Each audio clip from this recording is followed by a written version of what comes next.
어, 어느 날 엄마가 아들에게 묻습니다. 아들, 네 여자친구랑 엄마가 계곡물에 빠졌다. 혹시 이런 질문 받아보신 아드님들 있습니까? 우리 김경은 집사님 아들들이 많던데 혹시 더 설명 안 해도 되겠죠? 엄마가 뭐 물어보는지 더 설명 안 해도 알 겁니다. 언젠간 오늘 우리 준수가 성경 봉독했는데 중학교 1학년이죠. 초등부 친구들 고1이야. 미안하다. 그래. 미안합니다. 어쨌든 고1이면 거의 다가왔습니다. 좀 있으면 할 겁니다. 엄마가 이 질문을. 잘 대응해야 되니까 한번 귀 기울여 들어보십시오. 계곡물에 빠졌다. 뭘 물어보는 걸까요? 너 누구 구할래? 누구 구할래? 이거 물어보는 거죠. 아들의 마음은 복잡해집니다. 아니 왜 내 여자친구랑 우리 엄마는 계곡에 갔지? 아니 갔으면 잘 놀면 되지 왜 물에 빠졌을까? 그것도 동시다발적으로. 되게 곤란한 일이죠. 누굴 구해야 될까요? 이은아 우리 전사님 아드님 이은아 어떻게 하면 되겠노? 말 잘해야 돼요. 제 엄마가 바로 뒤에 있습니다. 제가 정답은 아닌데 하나를 알려드릴게요. 필기할 게 있으면 이은이는 적어도 됩니다. 엄마가 물어보면 엄마를 구하셔야 됩니다. 웃고 있는 분들은 한번 질문을 받아본 분들이에요. 그러면 여자친구가 물어보면요. 지금 여자친구가 없을 텐데 커서 여자친구가 생기면 여자친구가 물어보면 어떻게 해야 될까요? 예, 여자친구를 구하시면 됩니다. 아니 목사님 도대체 누굴 구하라는 말입니까? 여러분 자신을 구하라는 말입니다. 사실은요 물에 빠진 엄마랑 물에 빠진 여자친구보다 더 큰 위험에 빠진 사람이 우리 자신이기 때문입니다. 그래서 웃자고 하는 말이고요. 아브라함아 나야 네 아들 이삭이야 이렇게 오늘 본문에서 하나님이 물어보시는 것 같기 때문입니다. 창세기 22장의 이 본문은요 전형적으로 우리에게 그렇게 읽혀지고 있습니다. 하나님이 그걸 좀 과격하고 극단적으로 물어보시는 것 같아요. 나 사랑해? 그러면 날 사랑한다면 네 아들을 나한테 바칠 수 있겠어? 이렇게 물어보시기 때문입니다. 아브라함은 뭐라고 답했을까요? 문장으로는 안 나오고 행동으로 나옵니다. 3절에 보면 조용히 아브라함이 짐을 쌌다고 하고 있습니다. 그리고 모리아산으로 떠나는 뒷모습을 통해 아브라함은 조용히 말하고 있습니다. 하나님 당신입니다. 그리고 격정적이지만 모리아산 그 제단 위에서 자기 아들 이삭을 내려치려 할 때에 그 고백은 더 명료하게 우리에게 다가옵니다. 하나님 당신입니다. 너무 익숙하죠? 한번 쭉 들어보셨죠? 그래서 이 본문을 우리는 이렇게 이해합니다. 하나님인가 이삭인가 이렇게 읽고요. 적용은 나는 아브라함처럼 그럴 수 있을까? 나한테 하나님은 몇 번째일까? 이렇게 우리는 독해하고 읽어가고 있습니다. 그럼 제가 한번 흔드는 거예요. 의도적으로. 이게 다일까? 이게 이 본문을 읽는 좋은 방법일까? 이거에 대해서 제가 한번 물어보는 겁니다. 사실요 이런 식으로 성경을 읽고 이렇게 성경을 덮어버리면 이 본문 안에 있는 되게 중요한 내용 하나를 빼먹은 채 지나가게 되는 것입니다. 여러분 아브라함에게 이삭은 소중하죠? 그렇죠? 그런데 간과한 사실이 하나가 있습니다. 그게 뭔지 아십니까? 하나님에게도 이삭은 매우 소중한 존재입니다. 하나님에게도 이삭은 없어서는 안 될 존재라는 거예요. 특별히 아브라함과의 관계에서 하나님은 이삭을 통해서 하나님 당신의 나라를 이룰 거라고 말씀하셨습니다. 그 나라를 이루기 위해서 이삭이 필요하고 절실합니다. 그렇기 때문에 이삭이 아브라함에게도 100세에 낳은 아들이라 되게 소중하지만 아브라함과 하나님의 관계에서 하나님에게도 매우 절실한 존재, 지금 여기서 죽으면 안 되는 존재, 그래서는 안 될 존재라는 거예요. 그래서 맥락, 본문의 문맥이 되게 중요합니다. 지금 몇 시죠? 이라는 문장이 여러 맥락에 따라 전혀 다른 의미가 됩니다. 차후에 제가 설교를 좀 길게 하게 될 때 이 자리에 있는 성도님들이 목사님 지금 몇 시입니까? 라고 물어보는 거, 몇 시인지 물어보는 게 아니라 목사님 좀 정신을 차리십시오. 이제 마치셔야 됩니다. 이거죠. 마찬가지예요. 22장의 본문을 우리는 앞에 있는 하나님과 아브라함의 관계 속에서 잘 이해해야 22장에 하나님이 아브라함을 시험하신 본문을 더 잘 이해할 수 있습니다. 제가 우리 초등부 친구들, 중고등부 친구들 좀 이해하기 쉽게 22장까지 아브라함과 하나님과의 관계에서 이삭이 누구인지, 이삭이 왜 태어났는지, 목적이 뭔지를 조금 설명드리겠습니다. 여러분, 아브라함은요, 원래 하나님을 모르던 사람이었습니다. 하나님을 모르되 다른 신을 섬기는 사람, 그것도 만들어서 조각해서 그 우상 앞에 절하던 인생이었습니다. 그러던 어느 날 하나님이 아브라함에게 찾아가신 거죠. 아브라함아, 그 강 건너편 우르라는 지역에서 하나님이 그에게 찾아가셨고 거기서 나와라. 거기서 나와서 내가 너한테 일러줄 그 땅, 가나안 땅이죠. 그 땅으로 가자. 거기서 내가 너를 통해서 내 나라를 이룰 것이다 라고 말씀하셨습니다. 하나님이요, 우르에 있던 아브라함에게 손을 내밀었고요, 아브라함은 그 손을 잡았습니다. 그 손을 잡는 순간, 즉 우르를 떠나는 순간 두 사람 사이에서 관계가 형성되었습니다. 관계. 우리는 그걸 조금 어려운 표현으로 약속의 관계, 조금 더 구체적으로는 언약 관계라고 말합니다. 언약 관계가 아브라함과 하나님 사이에서 형성되었고 만들어졌다는 것입니다. 그리고 그 손을 붙잡은 아브라함에게 하나님께서 약속의 말씀, 언약의 말씀을 주셨습니다. 내가 너에게 땅을 주겠다. 그 땅은 뭐죠? 가나안 땅, 약속의 땅입니다. 가나안 땅이 있어야 나라가 됩니다. 그렇죠? 나라의 3요소 뭐죠? 영토, 국민, 주권. 맞나요? 이거 원고에 없는 얘기라서 이거 또 찾아봐서 틀렸다고 하면 안 되는데, 영토, 국민, 주권으로서는 이해합니다. 영토가 있어야 나라가 될 것 아닙니까? 가나안 땅을 주셨습니다. 그런데 여러분, 영토만 있으면 됩니까? 땅만 있으면 됩니까? 앞서 말한 것처럼 백성이 있어야죠. 왕은 하나님입니다. 백성이 있어야죠. 그래서 하나님께서는 아브라함에게 그 영토 위에 득실거리며 득세할 하늘의 별과 같이 바닷가의 해변의 모래와 같이 많은 자손을 아브라함에게 주실 거라고 말씀하셨습니다. 익숙하죠? 어렵지 않죠? 그런데 여기서부터 문제가 생기는 거예요. 여러분 혹시 아세요? 아브라함에게 몇 명의 아들이 있었습니까? 지금 이 시점까지 몇 명의 딸이 있었습니까? 아무도 없었습니다. 게다가 아브라함의 아내, 이 당시에 불렸던 이름으로는 사레는 태가 끊어진, 그러니까 잉태하지 못하는 불임 여성이었습니다. 그래서 아브라함이요, 계속 하나님께서 자녀를 주신다, 땅을 주신다는 이해되는데 자녀를 주신다고 계속 얘기하니까 너무 의아스러워서 하나님께 조금은 되바라지게 물어보기도 했습니다. 아니 하나님 나라 주신다고 오케이 이해했습니다. 그런데 땅은 여기라는 걸 알고 있습니다. 지금 주시진 않겠지만 이 땅이 저의 소유주가 되고 제 후손들의 소유주가 되겠다는 걸 이해하는데 하나님 자손들을 주시다니요. 저한텐 한 명의 아들도 한 명의 딸도 없습니다. 자녀들이 없습니다. 있는 존재라고는 제 수종인 다메섹 사람 엘리에셀 뿐입니다. 이 얘기를 하는 거예요. 창세기 15장 2절에 나오는 내용입니다. 말이 안 되는 거죠. 도대체 하나님은 어떻게 나한테 자녀를 주신다는 걸까? 그러던 어느 날 하나님 아브라함을 찾아가셨습니다. 사라와 아브라함을 찾아가셨습니다. 찾아가서 하신 말이 뭐였죠? 명년 이때에 이제 1년 이후에 지금 시즌에 내가 너희 가정에 아들을 허락하겠다 말씀하셨습니다. 그게 창세기 18장 10절의 말씀입니다. 사라가요, 이걸 장막 뒤에서 듣다가 웃었습니다. 와 진짜 좋다 하하하 이렇게 웃은 게 아니고요, 실소라고 하죠. 어이가 없어서, 얼척이 없어서 말도 안 되는 이야기를 해서 풋 하고 이렇게 웃었습니다.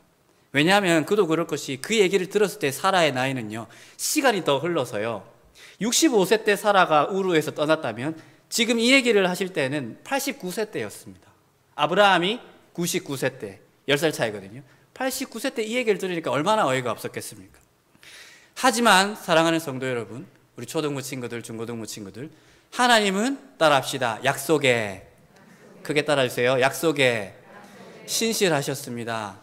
네, 하나님은 약속을 지키시는 분이셨습니다. 그렇게 태어났습니다. 1년 후에 하나님의 말씀대로 태어난 아들의 이름이 뭐라고요? 이삭, 히브리어로 이츠악, 뜻은 웃음입니다. 사라가 하고 실수했던 웃음을 하나님은 희락의 웃음, 즐거움으로 바꾸셨습니다. 신실하신 여호와이십니다. 하나님은 이 아들 이삭을 통해 또 다른 자녀를 주실 것입니다. 그리고 그 자녀를 통해서 또 자녀들을 통해서 허다한 백성들을, 아브라함과 이삭의 자손들을 백성 삼아 주실 것입니다. 그리고 그들을 통해서 하나님의 나라를 이룰 것입니다. 그리고 그들을 온전하게 함으로, 흘려보냄으로, 죄로 인하여 신음하고 병들어 아파하고 있는 세상을 바로잡고 세상을 복되게 할 것입니다. 치유하실 것입니다. 이것이 아브라함과 하나님 관계 안에 있는 이삭이라는 존재의 의미입니다. 중요하죠? 아브라함에게만 중요한 사람 아니죠?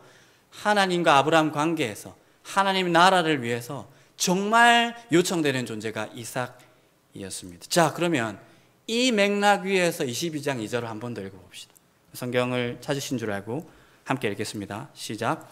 여호와께서 이르시되 내 아들 네 사랑하는 독자 이삭을 데리고 모리아 땅으로 가서 내가 네게 일러준 한 산 거기서 그를 번제로 드리라. 이삭이 사라지면 창세기 11장 후반 부분부터 22장까지, 즉 지리적으로는 우르에서 가나안 땅까지 아브라함과 하나님의 관계는 아무런 의미가 없는 게 되는 것입니다. 아무런 의미가 없는 게 되는 것입니다. 이삭을 통해 이룬다고 하신 하나님의 나라도 모두 물거품이 되는 것입니다. 사라져버립니다. 증발해버립니다. 그래서 창세기 22장 2절은요, 단순히 아브라함에게 하나님이 내가 좋아, 네 아들이 좋아, 선택해, 이것을 넘어서는 시험입니다. 이것을 매우 많이 넘어서는 시험입니다. 여러분, 창세기 22장 2절은요, 아브라함 입장에서 이와 같은 메시지로 들렸을 것입니다. 논리적으로 그렇습니다. 맥락 안에서 그렇습니다. 어떤 메시지죠? 하나님이 아브라함에게 말합니다. 아브라함, 끝내자. 지긋지긋하다. 지친다. 이제 너는 네 갈 길 가고 나도 너와 관계없는 이 약속 관계에서 좀 해방되어서 다른 백성을 찾든지 아무튼 이 세상을 쓸어버리든지 나 상관없이 살겠다 라는 이별 통보. 마치 연인이 반지를 버리는 상징적인 행위를 통해 헤어지듯이 이삭이라는 존재를 하나님이 걷어참을 통해서 하나님과 아브라함의 관계로부터 자유로워지는 이별 통보를 하는 내용으로 아브라함에게 분명히 들렸을 겁니다. 그래서요, 이 22장 2절에 이 말씀에 아브라함이 불순종하는 것도 아브라함 스타일 아니에요. 왜냐하면 아브라함 순종의 믿음의 사람이기 때문입니다. 그런데요, 이 말씀에 순종하는 게 더 문제였습니다. 이거를 논리학의 용어로 딜레마라고 합니다. 그리스어로 D는 둘, 레마는 명제의 말씀을 뜻합니다. 어느 명제를 선택해도 난관에 봉착하는 그걸 논리적으로 딜레마라고 합니다. 아브라함 어떻게 했을까요? 조용히 짐을 쌌죠. 그리고 모리아 산에 제단을 만들어 그 위에서 이삭을 제물로 드리려고 합니다. 문제는 그렇게 순종했던 아브라함의 마음에 무엇이 있었느냐 하는 것입니다. 무엇이 있었느냐 하는, 어떤 의도와 어떤 의향으로 어떤 마음으로 그렇게 했는가 하는 게 되게 중요한 거죠. 그래요, 하나님, 저도요 좀 별로였어요. 피곤하고 내가 지금 100세가 훨씬 넘었는데 이 가나안 땅 주신다고 했는지 언젠데 나의 때에 주지도 않고 지금 내가 장막 생활하는 게 말이 됩니까? 땅 한 평 가지지 않은 채로. 아유, 저도 피곤합니다. 하나님 감사합니다 먼저 말해 주셔가지고 저도 이삭을 하나님 당신 원하는 대로 드리고 제 삶, 몇십 년 전에 있었던 제 삶으로 과거의 때로 돌아가겠습니다. 우르로 돌아가겠습니다. 이런 의도를 가지고 이런 마음으로 아브라함이 모리아 산으로 떠났고 그곳에 제단을 가지고 이삭을 그 위에 올리고 내려치려 했을까? 이런 마음이었을까? 성경은 그렇다 그렇지 않다?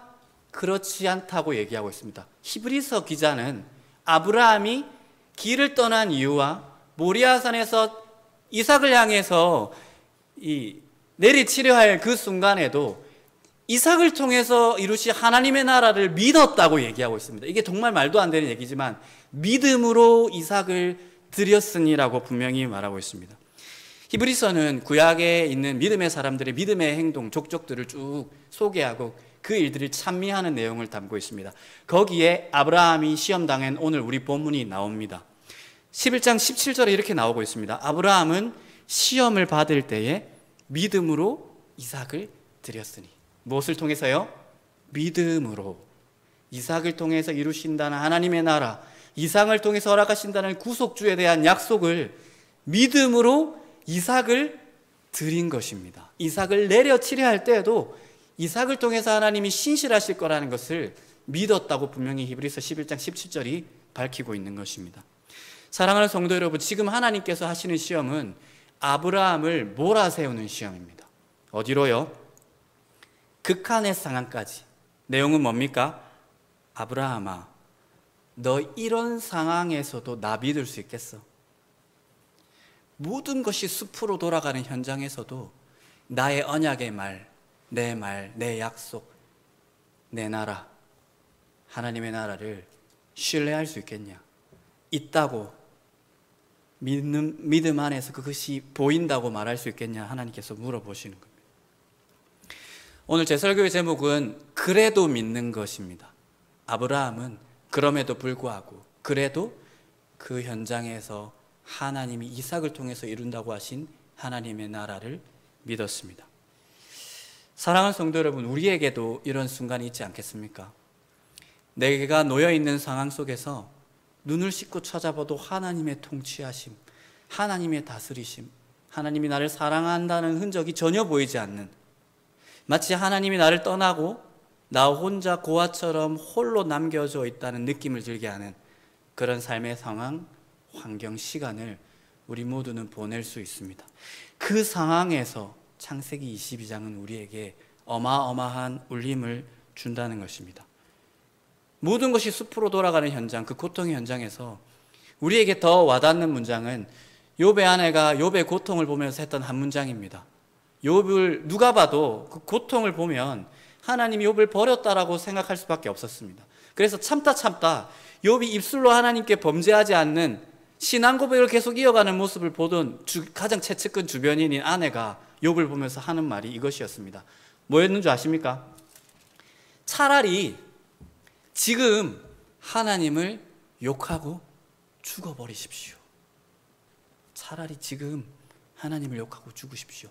내가 봤을 때 하나님 당신 버렸고 그 증거가 너무 명확한데 왜 당신은 그분에 대한 신의를, 신앙 고백을 지켜가느냐.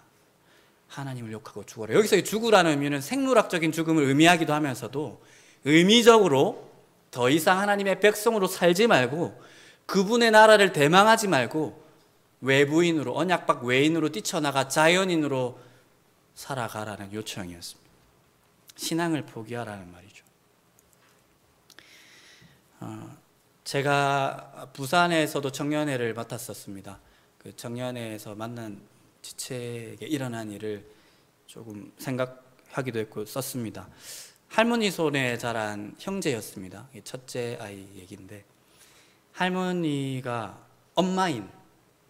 엄마처럼 할머니와 관계 맺던 그런 아이였습니다. 그러다가 그 아이가 제대하는 날, 군에서 제대하는 날 할머니가 돌아가셨습니다. 동생은 아마 입대한 이후에 훈련 끝나고 자대 배치 받은 지 얼마 안 된 시점이었던 걸로 기억합니다. 계단에서 삐끗해서 머리를 좀 다치셔서 입원을 하셨는데 그 길로 5일 만에 돌아가셨습니다. 그 돌아가신 날이 이 친구가 제대한 그날이었습니다.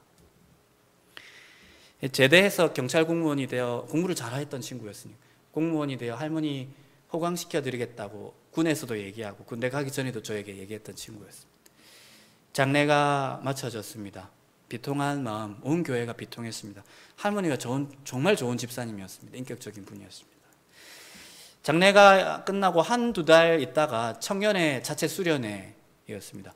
주강사 목사님을 모셨기 때문에 저는 이제 뒤로 밀려나서 행정적인 일을 하고 기도회 할 때 지체들 사이에 들어가 기도하는 그런 시간이었어요. 마지막 날 밤인 걸로 기억합니다. 제가 의도적으로 그 친구에게 갔어요. 얘기를 좀 나누었습니다. 각별히 아끼는 제자이기도 했기 때문에 기도 제목을 나누고 기도하는 시간인데 저희들은 길게 그 어떤 주제에 대해서 이야기를 나누게 되었습니다. 흘러나오는 밤주에 맞춰서 이야기를 나누게 되었습니다. 할머니 얘기를 마음이 어떤지 제가 물어봤고 그 이야기에 연속해서 그 친구가 이렇게 말했습니다. 목사님, 솔직히 수련회에 참여하고 있지만 저는 하나님이 저를 버리신 것 같습니다. 분명히 할머니를 사랑하셨던 하나님이고 저와 동생 이름이 혁인데요. 저와 혁이도 사랑하셨는데 왜 이런 일을 저에게 주시는지 이해를 할 수가 없다고. 하나님이 마치 저를 떠나가신 것 같다는 얘기를 저한테 하더라고요. 제가 목사가 그런 얘기 들을 때 곧바로 신령한 믿음의 말을 해야 되지만 저도 개인적으로 그 친구에게 그 가정에게 왜 이런 일이 일어났는지 사실 설명할 수가 없어요. 그래서 제가 이름을 밝히게 되는데 우현아 나도 잘 모르겠다 하고 같이 좀 기도하면서 많이 울었던 기억이 있습니다. 기도의 막바지에 한마디 했던 문장이 이겁니다. 그래도 믿자. 잘 모르겠는데 그래도 우리 하나님의 선하심을 믿어보자. 하나님이 신실하시다라는 것을 우리 한번 믿어보자라고 제안했습니다. 많은 사실은 그 문장을 내뱉기가 쉽지 않았습니다. 왜냐하면 제 육안으로는 그렇게 믿을 만한 근거, 이유가 그 형제를 둘러싼 환경에서는 진짜 죄송하지만 하나님께 전혀 보이지가 않았습니다. 그래서 하나님을 믿자, 그래도 신실하시다라는 이 문장을 목사지만 내뱉기가 너무나도 힘들었습니다. 여러분, 이 모리아산 제단 위에서 아브라함이 하나님의 언약을 믿을 만한 근거는 미안하지만 없습니다. 있으면 저한테 말씀해 주십시오.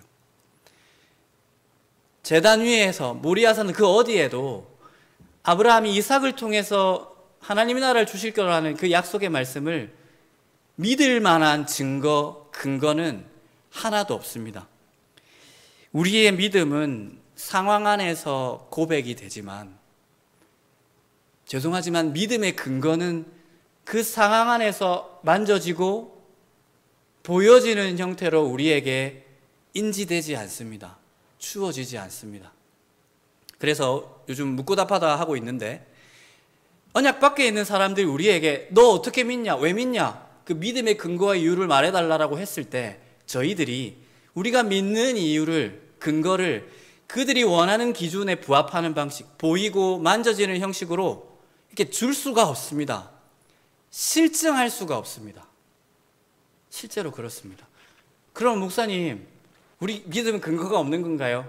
아니죠. 근거가 있는데 우리가 놓여있는 절망의 상황에서 일말의 신락 같은 가능성이 주어져서 믿는 게 아니고요. 그 공간, 시간, 맥락 밖에서 존재하는 인격자, 언약의 신실하신 하나님이 우리 믿음의 증거가 된다는 것을 지금 얘기하고 있는 것입니다. 우리의 믿음은 언약의 신실한 하나님께 근거를 두고 있습니다. 하나님이 죽은 사라의 태에서 이삭을 주심도 사라의 태 여기저기에 생명을 잉태할 가능성이 긁어 모아져서 그렇게 된 게 아닌 것처럼 모리아산 위 제단 위에도 아브라함이 이삭을 통해서 이루실 하나님의 나라를 소망하고 여실히 믿을 근거는 하나도 없습니다. 오로지 있는 것은 언약의 하나님, 신실하신 하나님뿐입니다. 아브라함은 그분을 믿는 믿음 안에서 앞으로 펼쳐질 상황을 잠잠하게 내다보았습니다. 우리는 아브라함이 내다본 것, 즉 앞으로 어떤 일이 펼쳐질지 그 믿음의 내용을 두 가지 정도의 가능성으로 이야기할 수 있겠습니다. 첫 번째로 아브라함은 자신이 제단 위에서 이삭을 내려치더라도 이삭이 죽지 않을 것임을 믿을 수 있었습니다. 왜냐?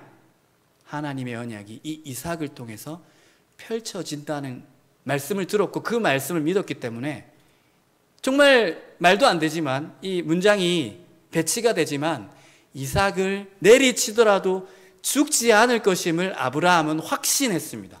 그래서 아브라함이요 내려치려고 하는 척을 한 게 아니고 진짜 내려치려고 했습니다. 그래서 아브라함아 급하게 말하는 이름을 2번 부를 정도로 하나님이 말려야 할 상황이었습니다. 내려치더라도 이삭이 죽지 않을 거다. 두 번째 가능성이 아니라 두 번째는 사실입니다. 왜냐하면 히브리서 11장이 이 해석을 사실로 채택하고 있기 때문에 그렇습니다. 무엇인 줄 아십니까?